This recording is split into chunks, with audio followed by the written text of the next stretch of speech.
मैं हूं आलिया और आप देख रहे हैं breaking barriers. Welcome to my show. हमारे साथ आज मौजूद हैं अमेरिका से सीनियर जर्नलिस्ट, पॉलिटिकल एनालिस्ट और इसके साथ ही अपना यूट्यूब चैनल पे प्रोग्राम करते हैं।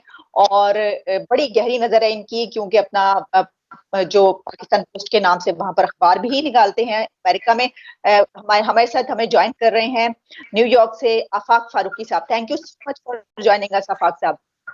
शुक्रिया आपका, thank you so much. Afaq साहब, बहुत से मौजूआत काफी दिन पहले आपसे बात हुई थी। एक तो ये कि जरा कुछ थोड़ी सी बात हो जाए जो ओवरसीज पाकिस्तानी हैं जो कि दूसरे मुल्कों में रहते हैं, एक बड़ी तादाद पाकिस्तानियों की। अगर हम अमेरिका में रहने वाले पाकिस्तानियों की बात कर लें तो अब क्योंकि 14 अगस्त जो है वो गुजरा, तो इसके हवाले से वहां पर आप क्या समझते हैं कि जब ये हुकूमत आई थी तो बहुत ज्यादा जो है वो ये वाली हुकूमत जो है ये इसका ये स्टैंड था कि जो ओवरसीज पाकिस्तानीज है वो इनको बहुत ज्यादा इनकी स्ट्रेंथ है बहुत बड़ी। और उसके बाद बहुत से दावे तो किए गए, वो पूरे नहीं हो सके। लेकिन अभी भी आप क्या कहेंगे ये जो इस वक्त का सिनेरियो, इसके बारे में आप क्या सोचते हैं? लेकिन सबसे पहले तो ओवरसीज पाकिस्तानियों को समझिए, जो खासकर यूरोप अमेरिका में रहते हैं, कनाडा में, ऑस्ट्रेलिया, न्यूजीलैंड में, और एक बड़ी अक्सरियत जो है यहाँ, आप 80% कह लें, 90% कह लें कि वो 40-45 साल पहले से यहाँ मौजूद है। इसमें 3 सेगमेंट ऑफ सोसाइटी हैं इनके दरमियान। एक तो वो है जो मेरी नस्ल है, जो मेरे ग्रुप में है। फिर एक है बच्चों की नस्ल है, और एक 30-35 साल की नस्लें जो अपनी स्ट्रगल में लगी हुई, जो बच्चे हैं, उनका तो पाकिस्तान से कोई लेना देना नहीं है किसी एंगल से भी। वो हमारी वजह से, वो यस और नो, वो मुझे आज तक याद है कि फारिश का सबसे बड़ा चैनल है मेरे ख्याल में, आप जानती होंगी, बहुत मशहूर चैनल है, अभी नाम आएगा बताऊंगा। तो मेरी फैमिली को मेरा इंटरव्यू करने आया, कोई 20 साल पहले की बात है, फीचर टाइप था, जैसे पाकिस्तान में एक दिन जियो के साथ हमारे दोस्त एडवाइस करते हैं। तो उन्होंने मेरे बेटियों से और बेटे से पूछा कि what do you think, you guys are Pakistani और अमेरिकन? तो मेरी दोनों बेटियों ने तो कहा कि we are American, we raise grow here and I am not Pakistani, और वी आर नॉट पाकिस्तानी। मेरे बेटे ने कहा कंफ्यूजन के साथ, आई एम 50-50। वो अपने पेरेंट्स को भी खुश करना चाहता था और अपनी बात भी रखना चाहता था। तो वो जो नौजवान नस्ल है, तो उसका तो कोई पाकिस्तान से लेना देना नहीं है। अच्छा, फिर जो मेरा एज ग्रुप है, लाजमी बात है, तरबियत मुकम्मल हो चुकी थी, बड़े होके आए थे, पढ़ लिख कर आए थे, एक माइंड सेट लेकर आए थे।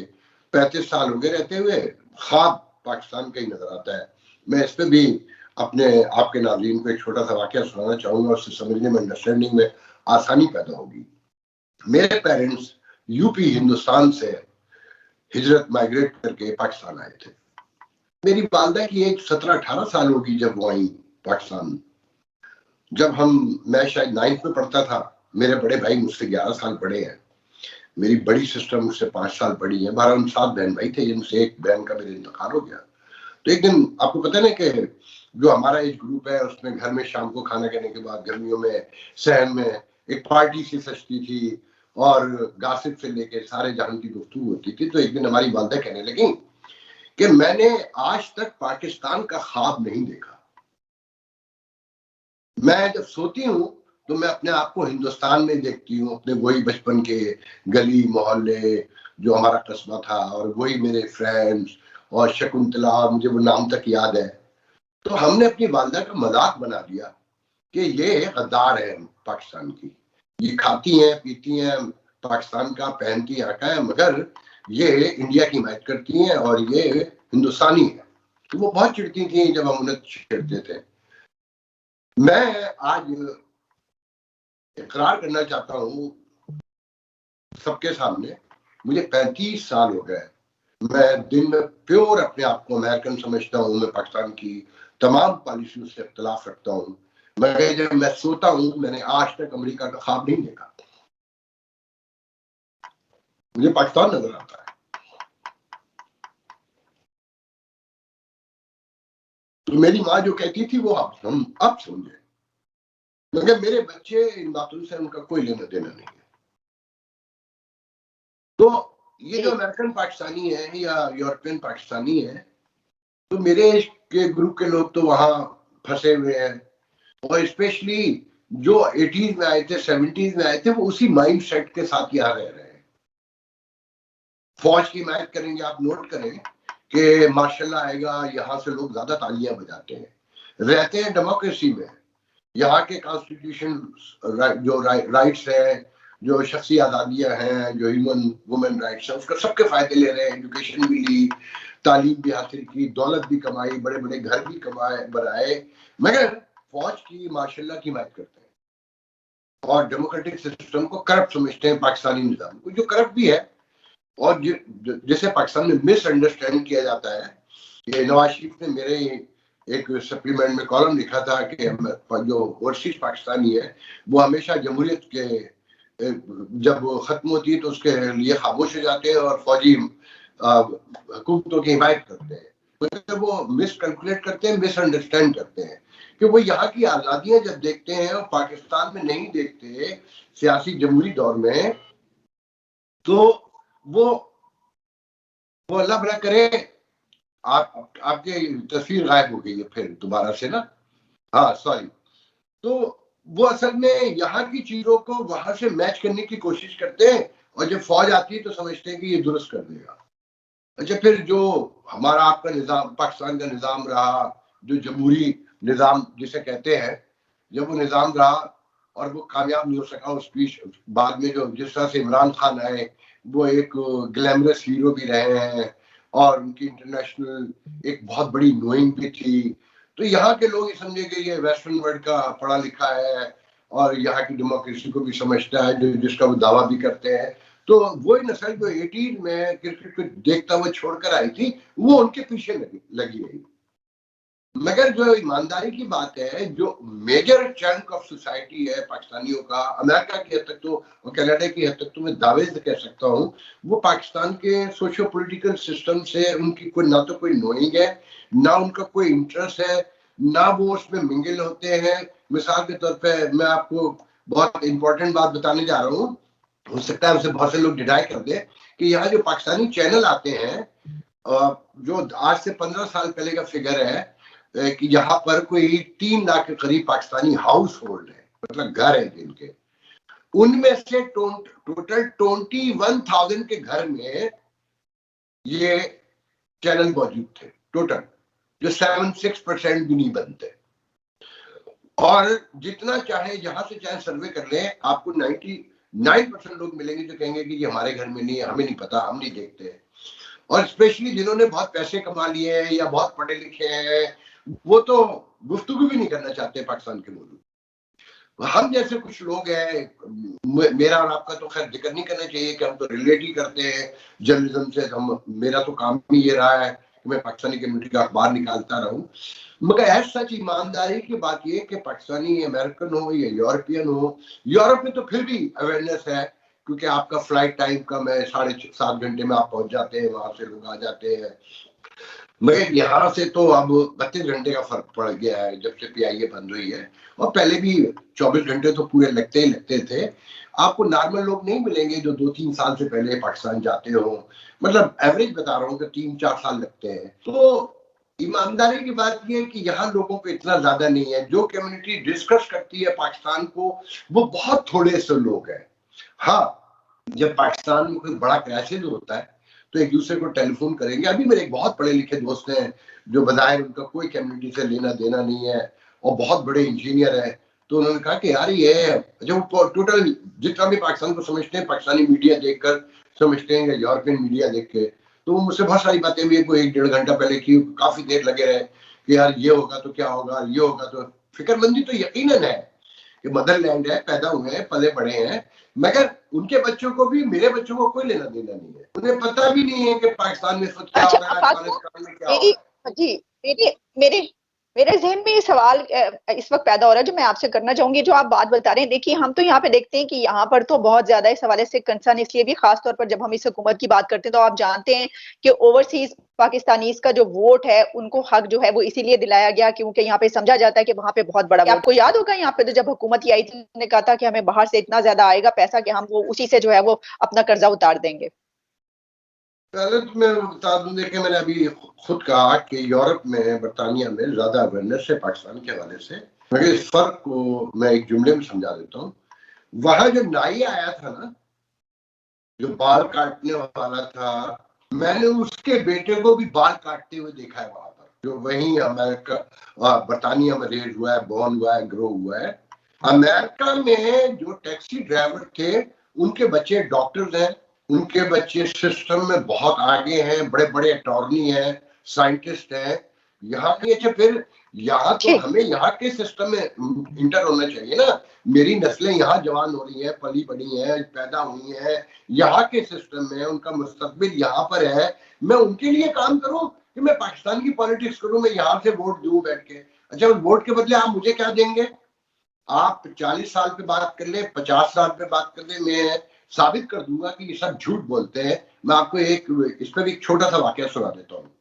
जियाउल हक के दौर में, क्योंकि जब फौजी हुकूमतें होती हैं, कॉन्स्टिट्यूशन तो होता नहीं है, तो ये ब्यूरोक्रेसी जो है उसने सबसे ज्यादा पाकिस्तान में फायदा उठाया है। सिविलियन आर्मी जो लड़ाई है और उनके तजादात का कि सिविल ब्यूरोक्रेसी ने ऐश किए हैं और अब तक कर रही है। उसने क्या किया, जियाउल हक के दौर में एक ऑर्डिनेंस निकलवाया कि जो ओवरसीज में पाकिस्तानी हैं, इनके कम्युनिटी वेलफेयर फंड लिया जाए इनसे, ताकि इनको ग्रो किया जाए। अमेरिका में भी लेते हैं, बरतानिया में भी लेते हैं, यूएई में भी लेते हैं, मगर इनसे कभी किसी डिप्लोमेट से पूछेगा कि आपने वो कम्युनिटी, आजकल ये $14 से $15 लेते हैं, मतलब कोई भी डॉक्यूमेंट, पासपोर्ट बनवाना हो, वीजा बनवाना हो, जिस पे भी गवर्नमेंट ऑफ पाकिस्तान की स्टैंप लगेगी, उस पर कम्युनिटी वेलफेयर फंड जाता है, जो $4 से शुरू हुआ था, $15 है, और वो खामोशी सबसे खा जाते हैं आज तक। मतलब सिर्फ अमेरिका से, मैंने एक दफा प्रोग्राम किया था इस पर, कि अमेरिका से अब तक तकरीबन $2 बिलियन खा चुके हैं।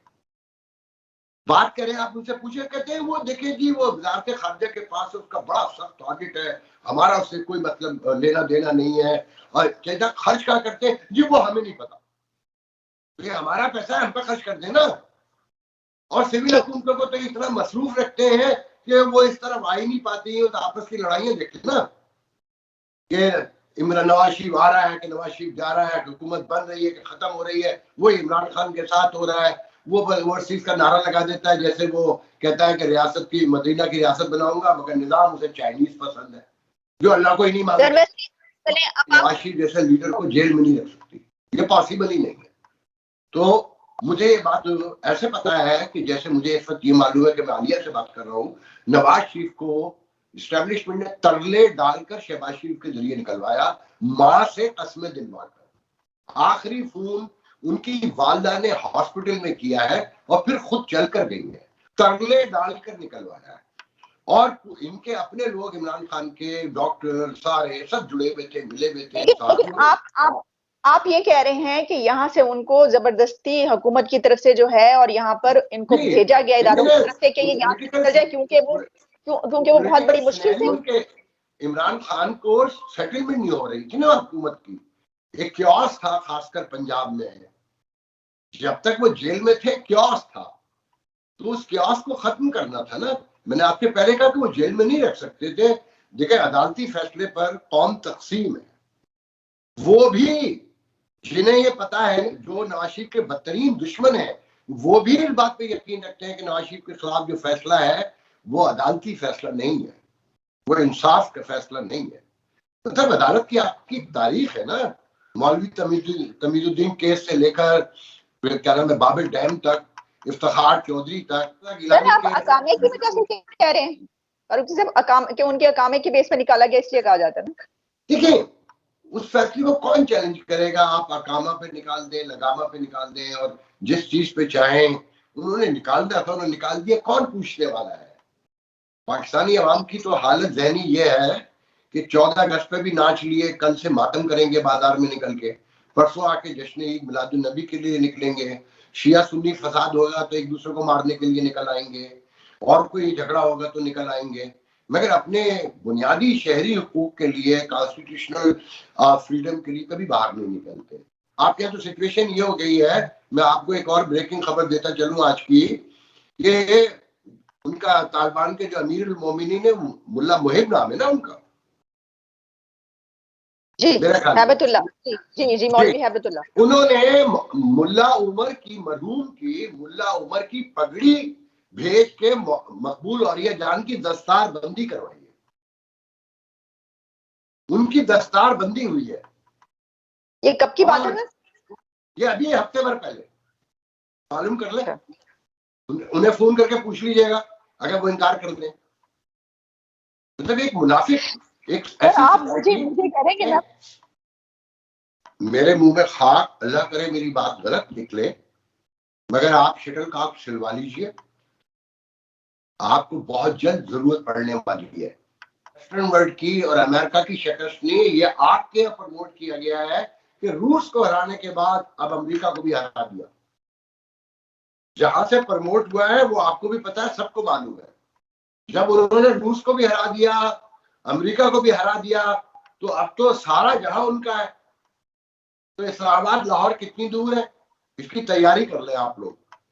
मकबूल औरिया जान की दस्तार बंदी होती है, मगर मकबूल औरिया जान के तीनों बच्चे अमेरिका और लंदन में रहते हैं।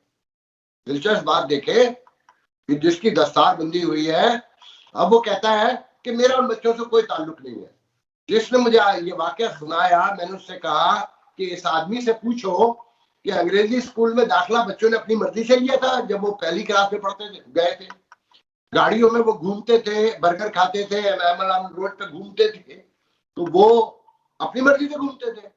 पहले उनको मगरबी बनाया, उनको सिविलाइज सोसाइटी का पहले हिस्सा बनाया, उनको भेज दिया, मगर नमूदो नुमाइश, शोहरत और जो एक डिलूजन है कि मैं किसी खास काम के लिए चूज कर लिया गया हूं, अब वो दस्तार बंदी करा के लीड करेंगे आपके। तो आफाक साहब ऐसी, आप देखिए, आप ऐसे उन पे इल्जाम लगाए जा रहे हैं, हम उसके बाद वो कहेंगे कौन सी मेरी दस्तार बंदी। ये इल्जाम जब साबित ना हो तब बात कीजिएगा, मैं आपसे हाथ जोड़ के माफी मांग लूंगा। मैं आपको बता रहा हूं, आपको पता है कि साद रिजवी, खादिम हुसैन रिजवी के बेटे की गिरफ्तारी कहां से हुई थी, पता है कोई बात? सर आप बता दें, मैं तो कुछ नहीं बोलना चाह रही, अभी जो आप बातें करिए आप बोलें। मोहतरम जनाब, नए मुल्ला उमर औरिया मकबूल जान के घर से गिरफ्तार किया गया था,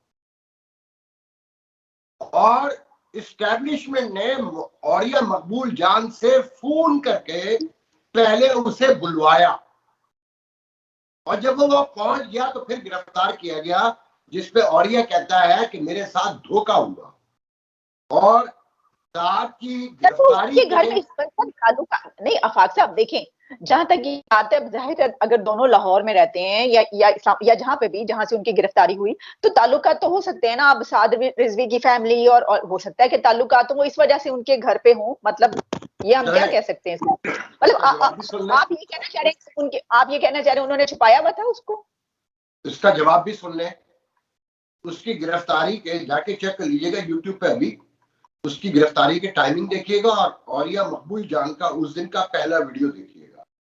वो औरिया मकबूल जान जिसने यूनाइटेड नेशन में इमरान खान की तकरीर के बाद वीडियो किया और ये कहा कि एक गाजी अलमदीन था कि जिसके मरने पर, जिसकी इन्वर्टेड कामा में शहादत पर सलमान तासीर के बाप और अल्लामा इकबाल ने कहा कि एक क्या तरखान का बेटा हम पे बाजी ले गया। तो आज मौरिया मकबूल जान ये कहने पे मजबूर है कि हार्वर्ड का पढ़ा हुआ, हम देखते रह गए और वो बाजी ले गया। उसी औरिया मकबूल जान ने साद की गिरफ्तारी के बाद कहा कि यह आदमी इस्लाम का, मजहब का, पाकिस्तान का बदतरीन दुश्मन है इमरान खान। 6 घंटे सर वो, हाँ तो आफाक साहब आप जानते हैं, तो यहाँ पे तो देखिए ये जो आइडियोलॉजी है कोई नई बात थोड़ी है, यहाँ पे तो बहुत बड़े तादाद में। इसी बुनियाद पे तो आपसे कह रहा हूँ, और ये भी मालूम कर लीजिएगा कि औरिया मकबूल जान के पास गुज़िश्ता 2 साल से असाइनमेंट क्या था, वो छावनियों में क्यों जाता था, ये मालूम किए कर ले आप। अपने सीनियर साथियों से पूछ लीजिएगा इस्लामाबाद में, लाहौर में, और उनसे कहिएगा कि अगर सच पर तो मैं प्रोग्राम नहीं करूंगी मगर मुझे सच बता दे कम से कम, तो आपको पता चल जाएगा। इसलिए मैं आपसे कह रहा हूँ आप शटल कॉक सिलवा लें। सर क्यों डरा रहे हैं, क्या मतलब? नहीं, आपको क्या सर, आपको क्या लग रहा है कि अब जब ये जाहिर अफगानिस्तान में तो समझे वो आ ही गए ना, तो आपको ये लग रहा है कि वो संभल नहीं पाएंगे और इस तरफ भी रुख करेंगे, यहाँ पे भी आ जाएंगे? उनकी आइडियोलॉजी पढ़ लें। अभी आपसे गुफ्तगू से 2 घंटे पहले पाकिस्तान के एक नामवर, मैं नाम नहीं लूंगा, पाकिस्तान के सिविल सर्विस का जो सबसे आखिरी ओहदा है उससे अभी रिटायर हुए एक्सक्यूज मी। तो वो कह रहे थे कि बहुत जल्द, तुम तो शायद ना आ पाओ, हम तस्वीर अगर सोशल मीडिया रहने दिया तो हम भेजेंगे आपको कि हमारे सर पे टोपी है, एक हाथ में तस्बीह है, एक हाथ में लोटा है, हमारी शलवार चढ़ी होगी, और हमें परेशानी है कि हमारे पिछले गुनाह पता नहीं माफ होंगे नहीं होंगे, या उनके इल्जाम में 80 दुर्रे मार के हमें खत्म कर दिया जाएगा।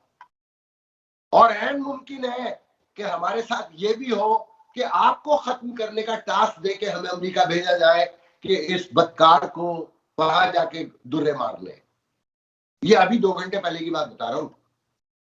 वो जितने नश्तर चला सकते थे उन्होंने चलाए, और साथ में उन्होंने कहा कि आफाक साहब आप माने ना माने, हमारी इस्टेब्लिशमेंट ने नहीं, अमेरिका ने भी मिसअंडरस्टैंड किया। वो बेसिकली तंज कर रहे थे हर बात में, कि उन्हें पता ही नहीं है कि अब दुनिया में होगा क्या, ये अब रुकेंगे नहीं, ये पूरी दुनिया पर कब्जे का ख्वाब देखते हैं। वो कहते हैं कि जहन में रखें, ये जहाज, ये अय्याशियां, आसाइशें, ये तुम्हारा और मेरा मसला है। उनके यकीन में, उनके ईमान में इसकी कोई हैसियत ही नहीं है। उन्हें इस दुनिया में नहीं रहना है, वो आखिरत के लिए काम कर रहे हैं। ये मेरा तुम्हारा डिल्यूजन हो सकता है, उनके ईमान का हिस्सा है। तो हमारे टूरिज्म का क्या होगा? हम तो टूरिज्म इस पे स्टार्ट करी है हुकूमत।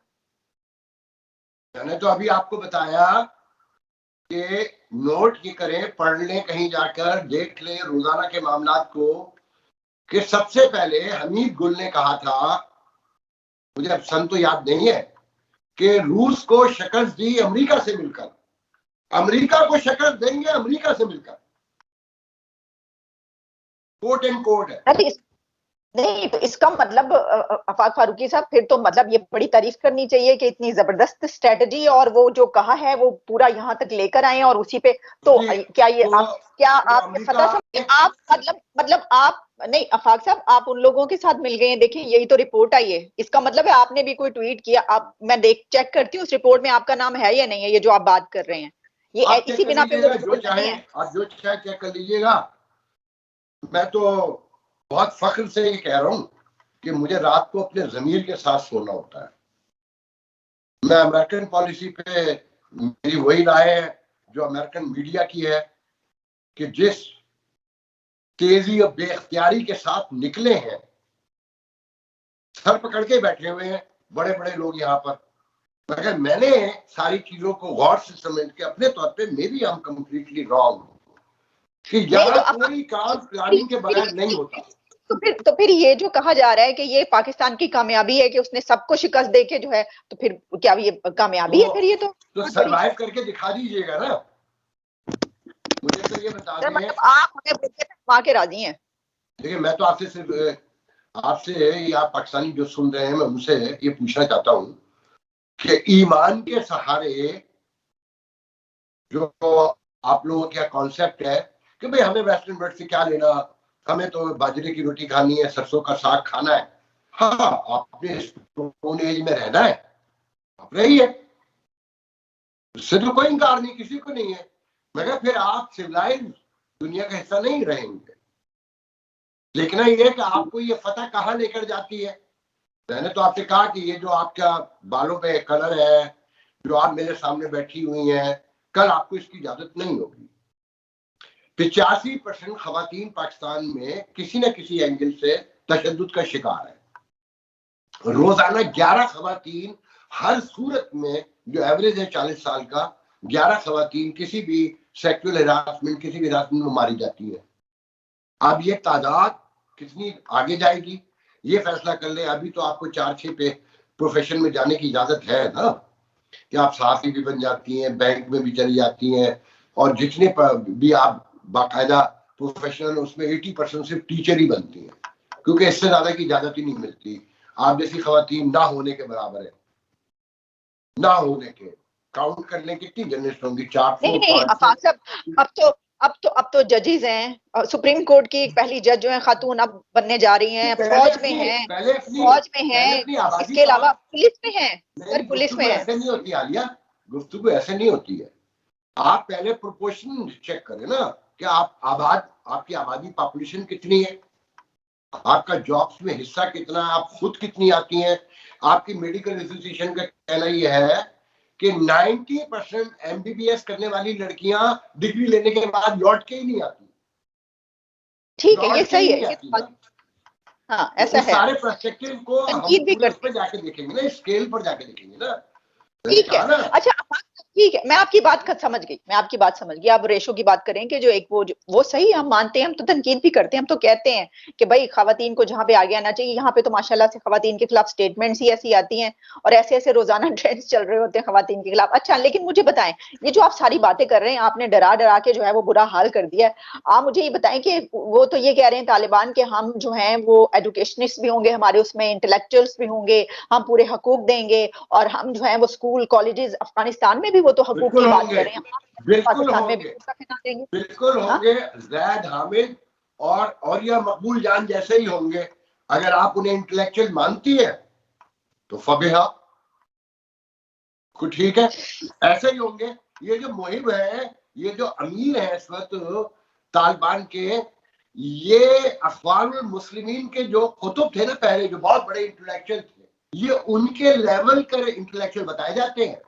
ये अमेरिका से पढ़कर गए, पता आपको ये बात?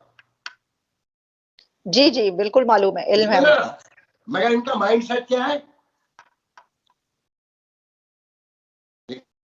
बात ये है कि ये तो कुरान की आयत का तर्जुमा है ना कि मोहम्मद तुम सिर्फ अपनी बात कहा करो, ये हम हैं जिसे ईमान की रोशनी से सरफराज करें और जिसके दिलों पे चाहे मोहर लगा दें।